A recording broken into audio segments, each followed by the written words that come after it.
Oi, aqui é Verônica e você está ouvindo Criminalismo. Hoje eu estou sozinha novamente, mas dessa vez eu vou falar sobre criminal profiling e estupro em série. E por que eu resolvi falar sobre isso? Primeiro porque eu tenho especialização em criminal profiling, então eu acho que dá para falar um pouquinho. E depois de assistir 2 séries, Inacreditável e Olhos que Condenam, que tratam de estupros em série, eu percebi que existem vários problemas e dificuldades em identificar um estuprador em série, ou crimes em série em geral, e como é importante a ferramenta do criminal profiling para auxiliar nas investigações. Como é importante esse tipo de ferramenta para facilitar a identificação de um criminoso, principalmente quando se trata de um criminoso em série. Então, primeiro, eu quero explicar o que é criminal profiling, para quem não sabe, para poder facilitar a minha reflexão sobre isso. Criminal profiling é uma ferramenta de investigação utilizada a partir de análise de evidências da cena do crime, principalmente, mas de outros fatores também, como da vítima,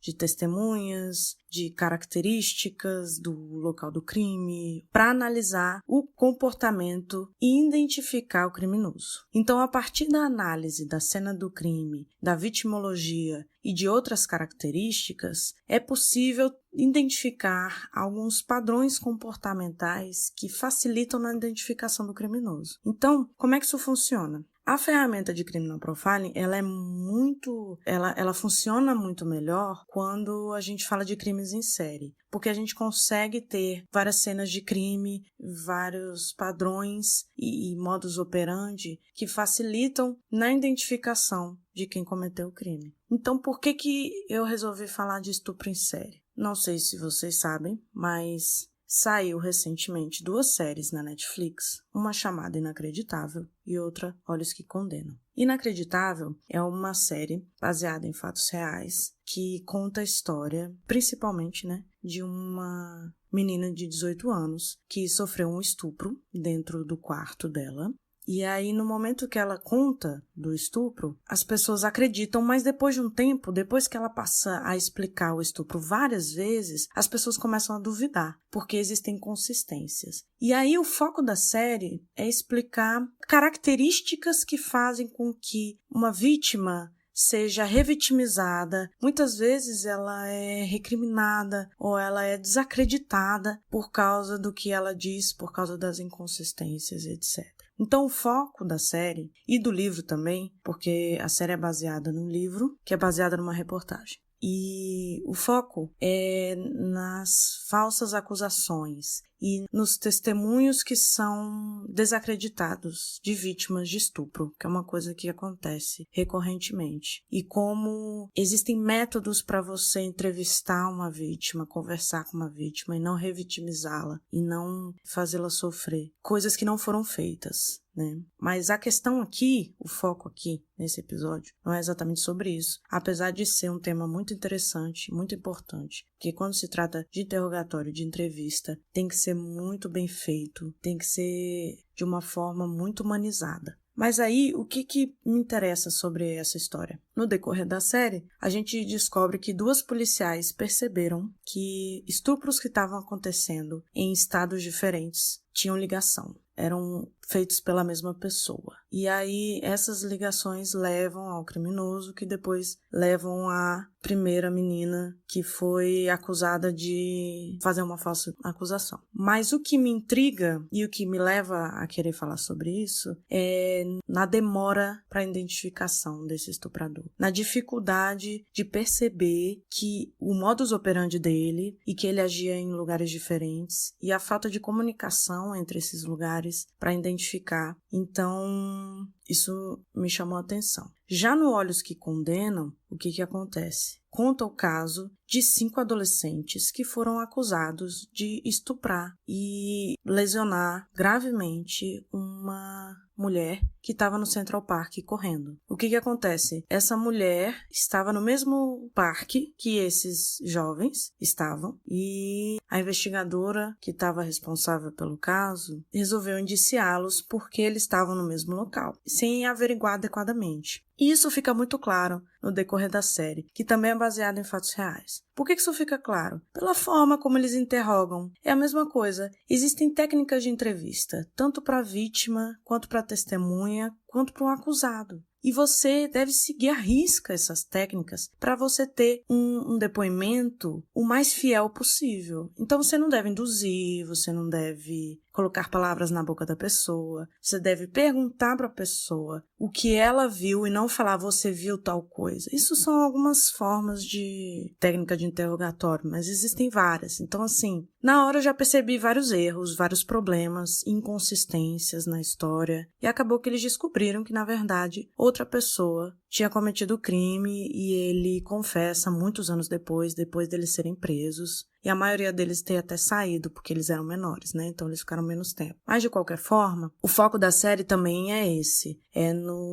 na falsa acusação, na indução do interrogatório e no fato deles terem sido condenados sem provas suficientes. E depois terem sido exonerados e a vida deles depois deles terem sido soltos e tudo mais. O foco é nos 5 jovens. Mas o que também me chamou a atenção? O estilo do estuprador. A forma como não pesquisaram o estupro em si. Por quê? Tanto no Inacreditável quanto no Olhos que Condenam, quando a gente está falando de um estuprador desconhecido da vítima, na maioria das vezes, ele não estupra uma vez só. A gente tem que ter isso na cabeça. Se é um estupro desconhecido, provavelmente ele já cometeu outro estupro ou vai cometer outro estupro. Então é importante pesquisar se houveram estupros semelhantes na mesma área, ou próximo, ou em estados próximos. Mas é importante analisar isso, primeiramente, porque se houver um estupro em série, fica mais fácil identificar o estuprador. Então, o que acontece? Aparentemente, no Olhos que Condenam isso não foi feito, porque o estuprador já tinha estuprado antes e estuprou depois, inclusive foi preso após tentar estuprar uma mulher. Então, assim, existem muitos erros e muitos problemas nas duas séries, nas duas histórias, que são histórias baseadas em fatos reais. Mas o meu foco aqui, na verdade, é na identificação desses estupradores. É explicar para vocês que existem ferramentas para a gente identificar algumas das características desses estupradores que facilitam na identificação deles e que ajudam a acelerar a investigação. E por não usar essas ferramentas, fica muito mais difícil, fica muito mais complicado e pode levar anos para identificar essas pessoas, como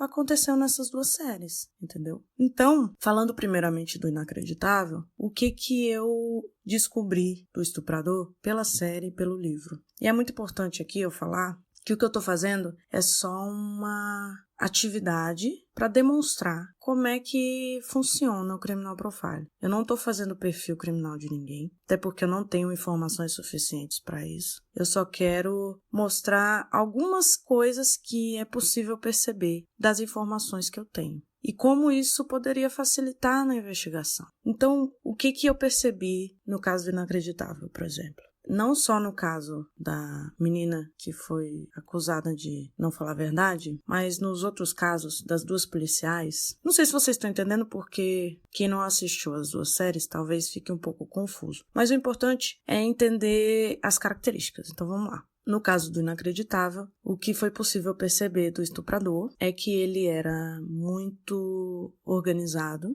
muito meticuloso. Ele não estava fazendo aquilo pela primeira vez, com certeza, porque ele estava muito preparado. Isso ficou claro para mim quando ela começa o depoimento. Por quê? Porque ele pede para ela tomar banho depois, porque ele tem toda uma parafernália ali que ajudam ele na fantasia, seja uma meia, um aparato, alguma coisa assim. Ele usa aparatos de roupa, de vestimenta, de coisas para auxiliá-lo na fantasia, que é uma coisa muito importante. O estuprador, normalmente, ele não estupra pelo viés sexual 100%. É muito mais ligado ao poder. O poder que ele tem sobre aquela pessoa. Ele quer dominá-la. E ele quer satisfazer uma fantasia, que é muito específica. Por isso que normalmente são o mesmo estilo, né? Quando a gente fala de mulher, por exemplo, vítimas mulheres, normalmente, tanto para serial killer quanto para estuprador em série, eles costumam buscar pessoas num estilo específico. Cabelo preto e liso, alta, magra, sei lá. A gente costuma ver esse padrão. Mas às vezes também não tem padrão. Porque nem sempre o que importa para o estuprador é a aparência, por exemplo. O que importa para o estuprador é satisfazer uma determinada fantasia. E essa fantasia pode ser colocada de formas diferentes. Pode ser um estilo de roupa, pode ser um estilo de andar, pode ser algo que desperta nele essa fantasia, pode ser uma vulnerabilidade, que eu acredito que seja esse caso. O caso do Inacreditável. Ele ia atrás de mulheres vulneráveis. Então ele procurava mulheres mais frágeis, ele buscava meninas muito novas ou muito velhas, entendeu? São coisas assim. Mas qual é a parte interessante dessa história? É que dá para você perceber que ele é uma pessoa muito meticulosa, muito organizada, muito preparado. Ele sabia exatamente o momento de atacar, como atacar, quanto tempo atacar, o que fazer, como se prevenir. Ele não deixava nenhum vestígio.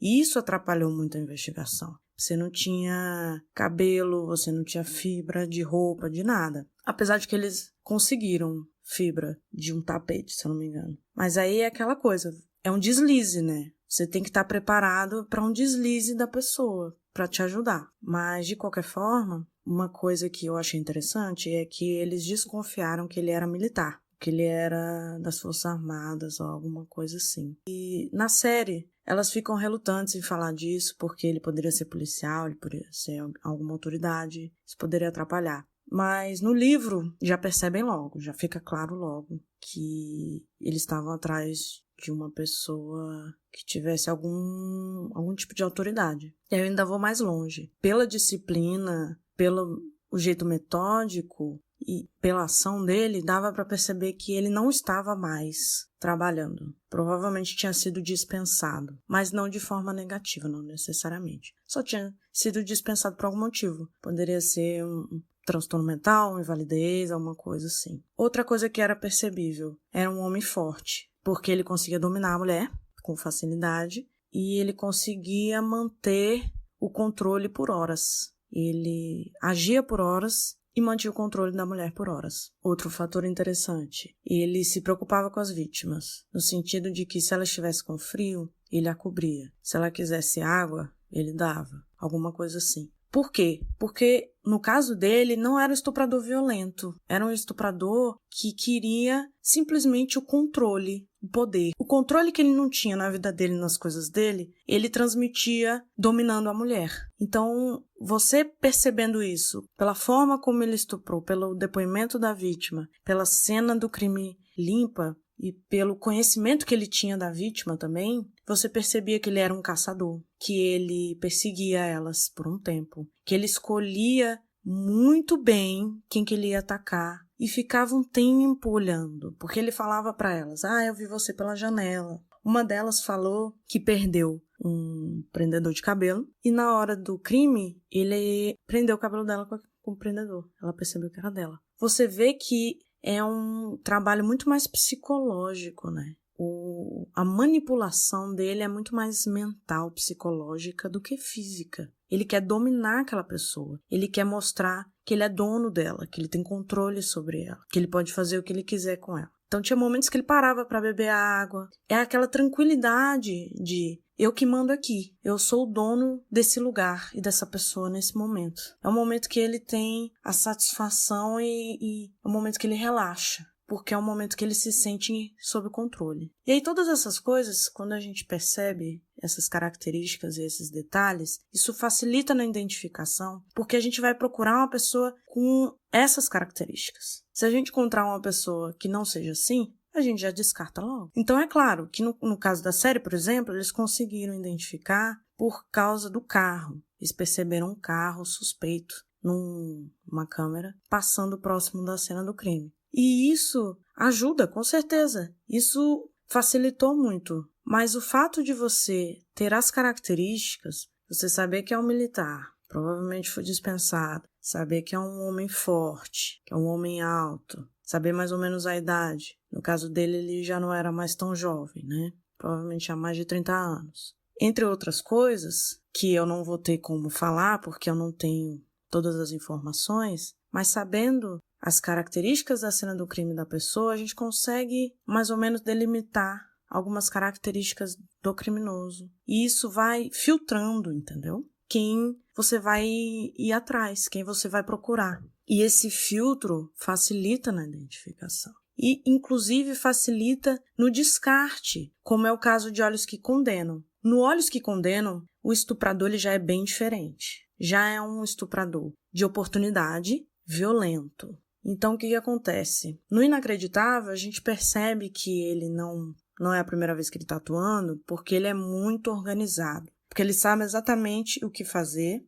porque ele é muito preparado. Ele tem um preparo muito grande. Então você pensa, esse cara não começou ontem, né? Esse cara sabe muito bem o que ele está fazendo. No caso de Olhos que Condenam, a gente percebe que não é a primeira vez pelo nível de violência. Porque normalmente, crimes em série, eles têm evolução. Seja evolução no método, para que o método seja mais eficaz ou que deixe menos evidências, seja na violência. Porque com o tempo, no caso do Olhos que Condenam, o estuprador, o nome dele era Matthias Reis.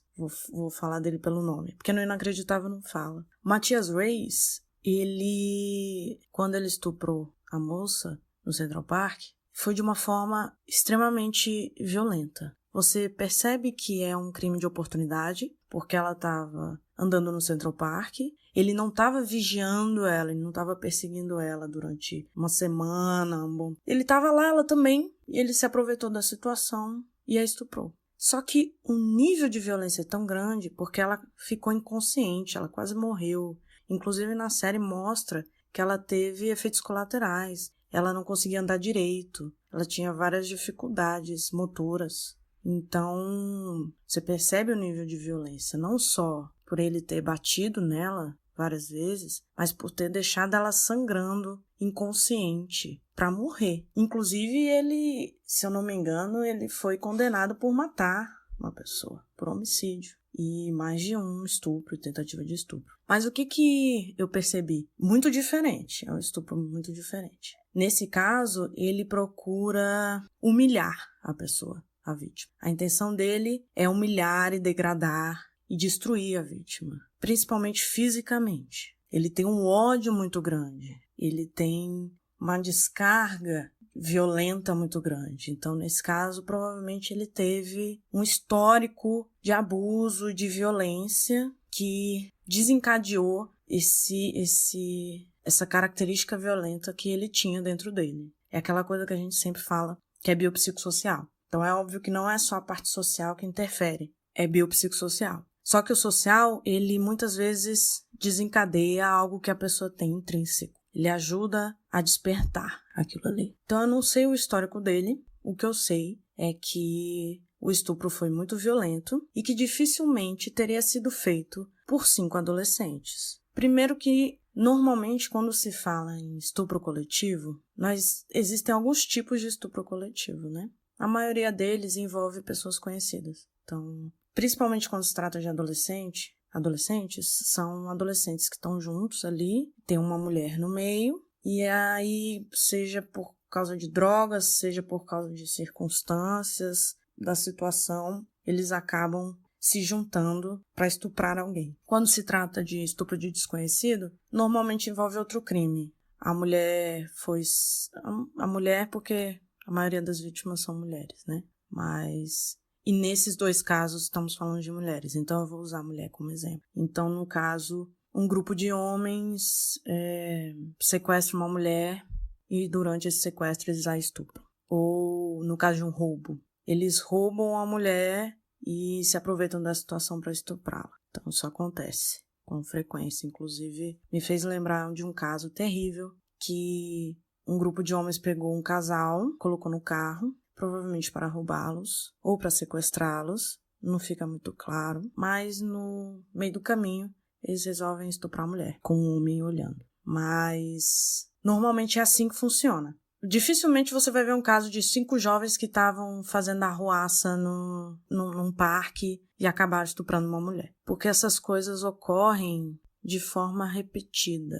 e ocorrem em situações específicas, principalmente envolvendo restrição da vítima. Mas, de qualquer forma, o que eu percebi da história? Provavelmente se tratava de uma pessoa só, que já havia estuprado outra pessoa antes e que continuaria estuprando. E era uma pessoa que estava evoluindo no estupro, estava cada vez mais violenta e provavelmente viraria um serial killer se não fosse pego. Porque ele, na verdade, não se importava com a vida da vítima. Não se importava com o que poderia acontecer. E eu não posso dizer que ele estava sentindo prazer em tirar a vida da pessoa. Eu acredito que não. Eu acredito que ele simplesmente fez o que queria, percebeu que ela estava inconsciente e foi embora. Não fazia diferença para ele o que aconteceria a seguir. Mas você percebe que ele é muito desorganizado, porque ele não se preocupou com os vestígios, ele não se preocupou com o local do crime, com o que estava acontecendo. No mesmo dia, no parque,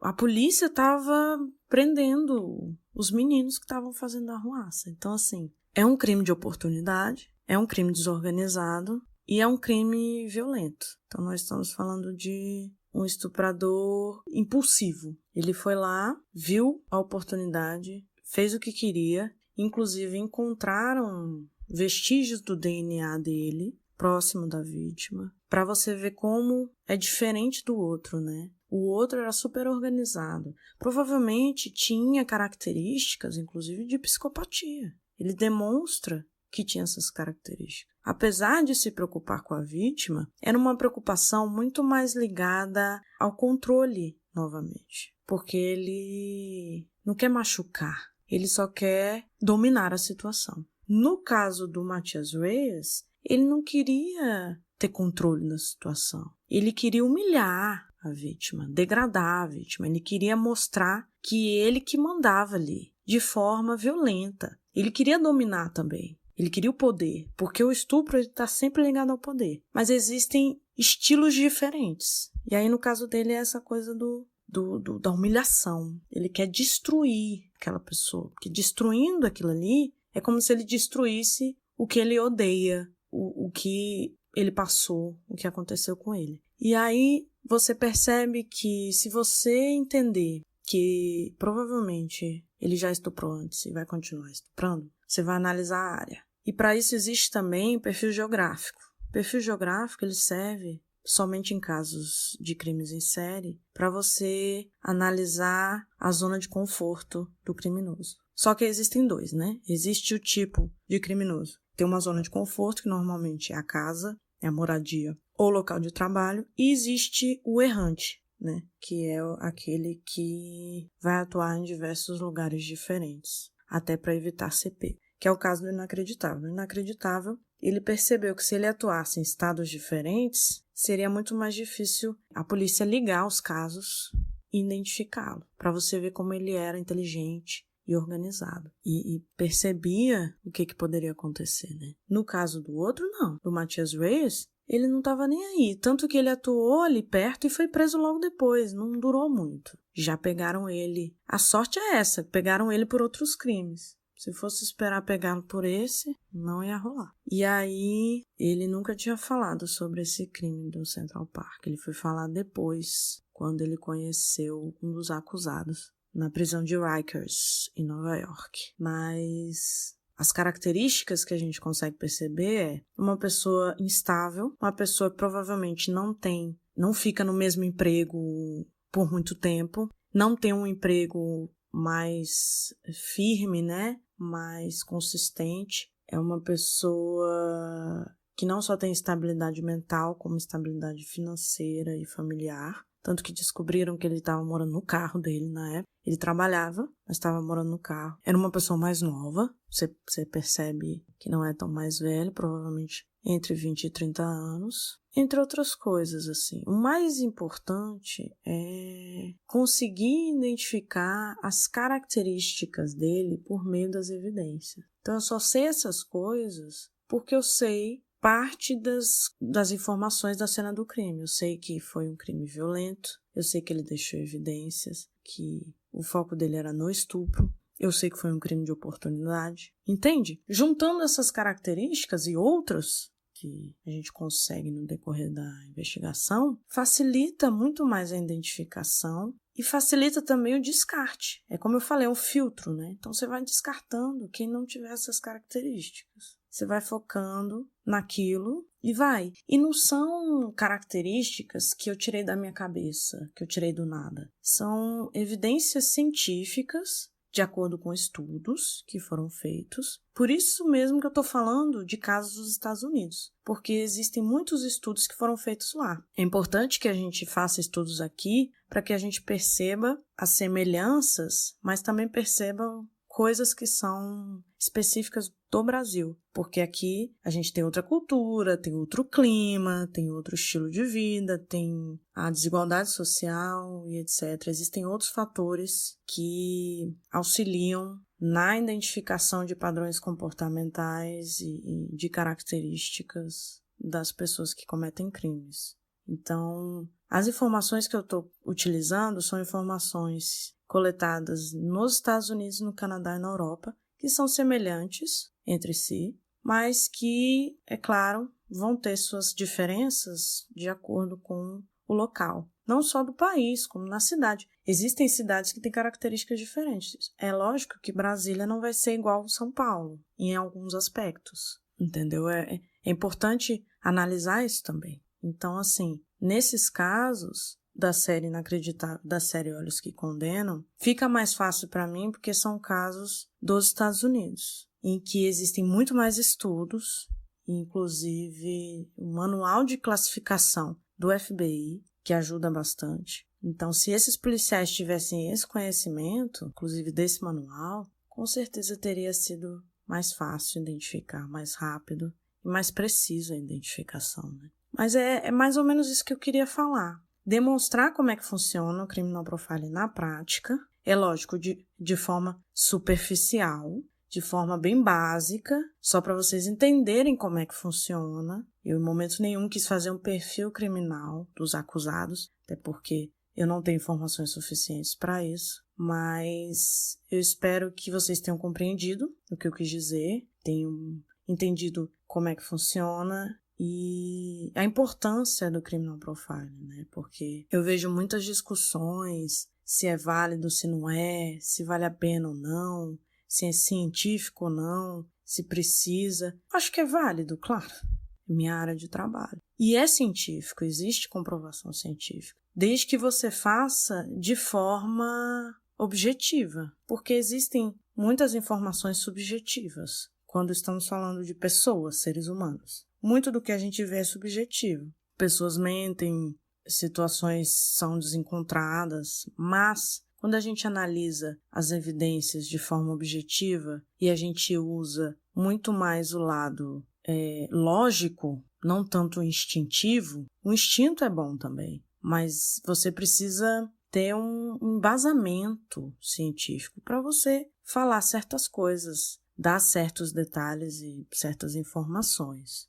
Então, não basta você ter um instinto, né? De qualquer forma, vale a pena procurar se aprofundar no assunto. Existem vários livros de criminal profiling. Existem alguns, inclusive, em português de Portugal, que são bem interessantes. Mas existem cursos também, existem palestras, existem professores que entendem muito do assunto e podem auxiliar. Mas eu acho que para um começo foi bem interessante. Eu gostei muito de analisar essas duas séries e perceber não só os problemas das investigações, como a importância do criminal profiling para esse tipo de investigação. Então é isso. Eu acho que eu falei bastante até. Não achei que eu ia falar tanto, porque não falei de tanta coisa assim. Mas eu espero que vocês tenham gostado e se vocês quiserem mais episódios nesse estilo, falando sobre criminal profiling, falando sobre outros tipos de crimes em série, dando